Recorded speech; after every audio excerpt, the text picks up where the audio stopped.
Think logistics, think Dogra group.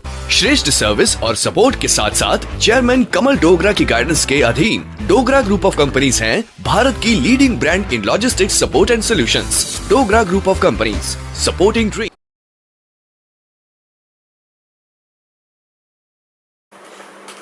नमस्कार, welcome to समाचार सड़क से। मैं रमेश कुमार बोल रहा हूँ। आज का हमारा विशेष अतिथि है अरुण लक्ष्मण। कम से कम 35 साल इनका ड्राइवर ट्रेनिंग में एक्सपोजर है। ये ITDR में काम किया है। हजारों ड्राइवर से इनको मुलाकात हुई, ट्रेनिंग भी दिया है। आइए उनसे मिलते हैं। मैं ये इंटरव्यू शुरू किया ये सवाल के साथ, स्किल और हुनर का मतलब क्या है? So if you need to do a job, you need certain amount of expertise to do that job. So that is if there is a gap in that expertise, that counts for safety and other things.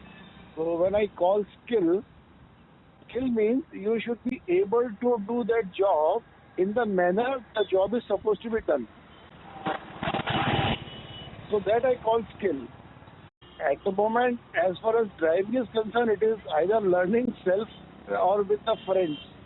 We have hardly organized sector of teaching driving. So that's what my concern are. And nowadays, even for LMV commercial, they have reduced the license to LMV. So whatever they used to learn during the LMV commercial era, again that is gone to LMV, so no learning. So when there is no learning, what do you expect the person will do when on road? So either there has to be a very strict enforcement through ITS, or we need to face the brunt. That is the only thing. Arun, you spoke about structured training. You spend a lot of time at Institute of Driver Training and Research. Tell me, what is missing in the CMVR regulations? Absolutely, that's a very true thing you have asked now. See, everything is very well defined, what you are supposed to be taught while you are getting trained as a driver. So there are three aspects of the training. One is driving a vehicle, the attitude and behavior.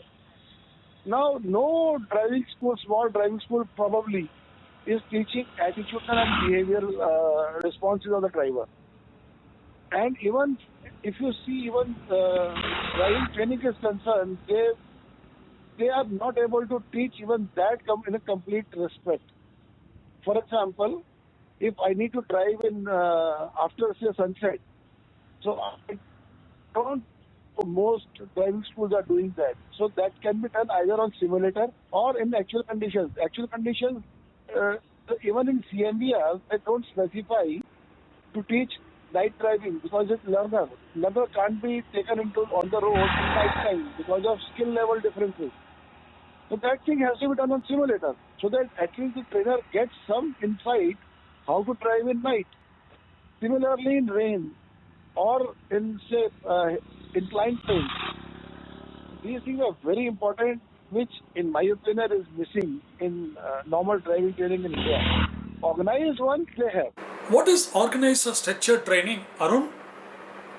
Organized ones, the schools which follow all curriculum and take driver through a very specific route from theory to simulator to vehicle. They probably are teaching a good thing, but I have a doubt that most of the driving schools which are having maybe 1, 2, 3 vehicles are teaching intricacies of say even automobile parts. For example, how engine works. Because until and unless a driver knows what is the clutch and how it works, you can't expect taking efficiency out of a vehicle. So, do you mean to say, Arun, that those who have been self-taught as well as those who have been trained by established institutes, okay? There will be a difference. There is a vast difference. There is a difference, yes. Okay, but still, in my own reckoning, Okay, a majority of the drivers are self-taught, and they definitely know what is the clutch, what is the brake, what is the accelerator, what is the steering, what is the pedal, what is engine, what is what. Okay, I agree excepting with this one point. minute, excepting that they never went to a established driver training school where they have a cut pieces to show all those kind of a thing. But they actually, like these people learned most of these things under their ustad, be it their, like a proper teacher or their father, uncle, elder brother, neighbor, whoever it is. And in fact, during my interaction with many drivers on highways over the last 10 years, many said that, look, what is being taught in driver training school really may not be of that helpful when you're really out on the road. Okay? Do you agree with this perception or you don't agree with this perception? I disagree with this perception because, see, there is a saying, if the teacher knows everything, then only he or she can teach the students whatever is supposed to be taught. Now, if, as Arun Lakshman, if my complete knowledge level is 50%, what I am supposed to know, and if I train a person, even 50% cannot be transmitted to the trainee. So you forget about that knowledge transfer is educate. Number two, if you go to a driving school and the training is structured, then they will try to cover every point during the training if it is a driving training. And they will try to teach you what to do in what circumstances. But however, when you go for a refresher course for maybe 1 day or 2 days, naturally you cannot teach everything. So you have to restrict yourself with the most important like traffic signs, road signs and all. Maybe some behavioral aspects. So you can't teach everything in 1 or 2 days. But yes, if you are going through a proper course of 30 days, in my opinion, all good schools they teach even how to break glass in the emergency situation when you are drowned or something like this. Now nobody teaches if you're in water level high as good as up to the engine, then after going out you need to brake sometimes so that there is no water in the brake, so brake start working properly. So these are very small things but very important which are covered normally in structured training, not in ad hoc training. That's what my observations are. Arun, earlier you spoke about behavior and attitude for truck drivers. Tell me, in the established or organized driver training institutes or schools, how many of them really have a curriculum to focus on behavior and attitude? I know at least IDTR, I know DTI, I know even Ajmer. I have seen them teaching these things. And even in one of the local schools in Tripura, I saw these things in their content. So when it is there in their content, so they must be teaching.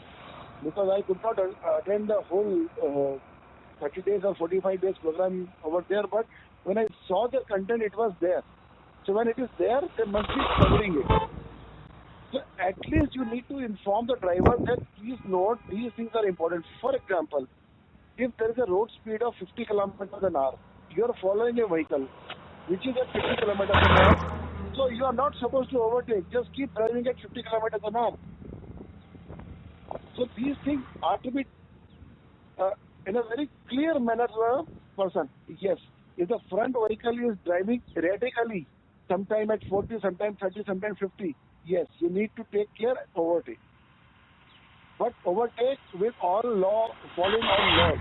For example, if you want to change lane, so until and unless you are not given space in other lane, you are not supposed to change. Indicator is also intention. People do not know this. Even the big people driving vehicles do not know the meaning of hazard. Some rain, they start putting hazard. They do not know the actual use of features given the vehicle. That is taught in structured driving. I feel all these things should be covered very well in all structured driving courses. Okay. So look, like Wes, going by what you say, it's there all in curriculum, at least in, established driver training institutes. But how much this has all been imparted to drivers, that is a second question. The third issue is that what is being learned, is it being implemented? Okay. So if it is really been implemented, the kind of number of accidents and those kind of stuff, death on the highways involving a truck, all those kind of things would have been falling. But on the contrary, the numbers are rising. So, which basically means all this Kagaska, education has really gone down into the psyche of the drivers, whether it's a car driver or a truck driver or two-wheeler driver. My submission here, I'll again take one small example of fog lights. Now, if you really switch on all lights in front of a vehicle, does not mean that you're going to look better, see better. But unfortunately, you are going to blind the other person from other side. I have so much photographs which I've clicked on the road when practically vehicles switched on all lights in the front. High beam, that too high beam. No, it is high beam plus fog lights plus additional lights. So what do you think what is going to happen? And this is done by all educated and even truck drivers. Any vehicle should have 55, 60 watt bulb. They use 100, 120 watt bulb, thinking that it's going to give them better light. But better visibility. So. Better visibility in the night. It is not so. You're going to blind somebody else, is going to bang their vehicle into your vehicle. Then what will happen? So these things are very important. Then maintenance. If there is bulb is fused, you're supposed to get it replaced. But they keep driving. You see almost 50% of local transport, autos and other things in Delhi may not be having tail lights. All broken. So what do you expect? That's called behavior. And if they are parking their vehicle in night on the road and there are no lights, expect accident. That's what happens. So that's what I'm saying. Behavior, attitude, and of course, enforcement plays a very important role. I always prefer ITS, electronic enforcement, because then you get a proof and there is no biasness if the fault is committed. Arun, on the highway, one notices very few trucks really have the safeguard on the sides to stop or avert, smaller vehicles, cars or two-wheelers coming under the truck. Is it mandatory to have those kind of safeguards? If it is mandatory, how come, the violators are not challaned? It's a question which probably I would like to avoid to reply, because it's a job of the owner of the vehicle to fit all required laws and enforcement agencies on road. Instead of challaning vehicles, they should see all these things and then challan the vehicle. I mean, speed on our highways, if you see, even a bullock cart and a cycle wala is going on a highway. So you expecting a truck wala to drive on a left post lane is a dream. So they start driving on right post lane. Now they are at 40, speed is 80. So car walas will always go from left side. That's again a dangerous situation, because there is a cycle or a motorcycle or a buggy is going, and the car is overtaking a truck from left side with a blind thing. I mean, it's a very complicated scenario. So, I mean, I really do not know how to reply to your question, but certainly it's a very difficult and tough task for enforcement agencies to see what to do. I mean, the transporter should be afraid of breaking law, first thing, whether it's RUPD, LUPD or anything else. Arun, you have been associated with driver training for more than 3 decades. And you have been interacting with thousands of drivers as part of your career. My question is, what is the kind of a changes you notice between the old school versus the new school of drivers? Their attitude towards safety, their attitude towards obeying law? There is a lot of difference what drivers used to be 30 years ago and today. Number one, that our roads have improved. So average speed on the road has gone up. So if you see a driver of 30 years back was habitual of driving a truck on a lower speed. But nowadays, if the roads have become better, And current age of drivers have started driving the vehicle on a higher speed. Now here, if you're carrying a load, then you must have experience, first of all, training to carry load. Loaded driving and empty vehicle driving are two different aspects. And then loss of patience, because even earlier days when you used to take 2 days to reach a destination, today also with higher speed you take 2 days to reach a destination because of traffic space, traffic jams, no entries. So the driver used to lose their patience and concentration. So I mean, at one end we are gaining, but other things are increasing in my own in the drivers on the way, which is a very dangerous sign. If they have to drive at consistently, say 90 kilometer, 80 kilometer, 60 kilometer, what is the speed, eligible speed, they should be able to drive that for a longer period, so that they do not lose cool while driving. Very often braking a clutch really gives them, a different Yeah. psychological effect rather than giving them a peaceful driving. Yeah. We drivers are our backbone. See, this is the mantra. Everybody says driver is the backbone of Indian economy. Huh? But do they really care for the driver? We are the last one to take care of them. So that's why I do not know. I call it bhagya ki vidambana. You are not able to. You are able to identify but not take care of your own andata. If you remove drivers, the whole nation will come to stop. You need to understand this. Okay. I have been interacting with drivers since 91. When I was looking after transportation of vehicles, even I used to talk to railway drivers. You know, when you take a rake from Delhi to Mumbai, it should go in 48 hours because of loaded train. Otherwise, 24 hours. You can see the patience of a driver stopping the train to give pass to another train for 2 hours. Yeah. You lose efficiency, you lose your mental cool, you lose everything. And ultimately you lose the efficiency because coming to halt, gaining momentum, coming to halt, gaining momentum, you lose efficiency. It's a nation loss. So I think the dedicated freight corridor is going to address that on the railway side. I have been listening it for the last 30 years.